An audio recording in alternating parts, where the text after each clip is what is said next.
एक समय की बात है। दो पड़ोसी राज्य थे, सूर्यगढ़ और चंद्रगढ़। सूर्यगढ़ का राजा वीरेंद्र एक न्यायप्रिय और दयालु शासक था। वह अपनी प्रजा को अपने परिवार की तरह मानता था।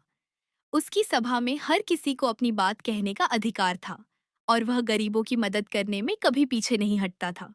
इसलिए उसकी प्रजा उसे दिल से प्यार करती थी। वहीं दूसरी ओर चंद्रगढ़ का राजा दुष्टकेतु था। वह अहंकारी और क्रूर था।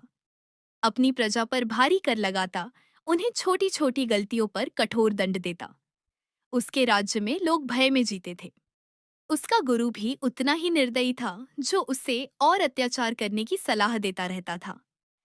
एक दिन दुष्टकेतु ने लालच में आकर सूर्यगढ़ पर हमला करने का निर्णय लिया।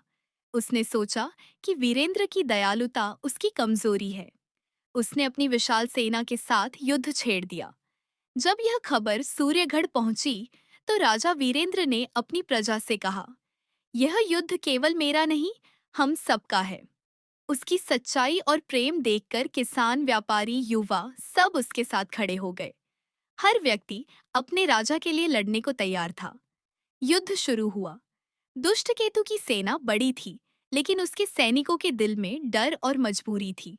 वहीं वीरेंद्र की सेना छोटी होते हुए भी उत्साह और विश्वास से भरी थी। वे अपने राजा के लिए नहीं, बल्कि अपने घर और सम्मान के लिए लड़ रहे थे। कई दिनों तक भयंकर युद्ध चला। अंत में वही हुआ जो होना था। सच्चाई और विश्वास की जीत हुई। दुष्टकेतु की सेना हार गई और वह स्वयं युद्ध भूमि से भाग गया। राजा वीरेंद्र ने जीत के बाद चंद्रगढ़ की प्रजा को भी अपने राज्य में सम्मान और सुरक्षा दी।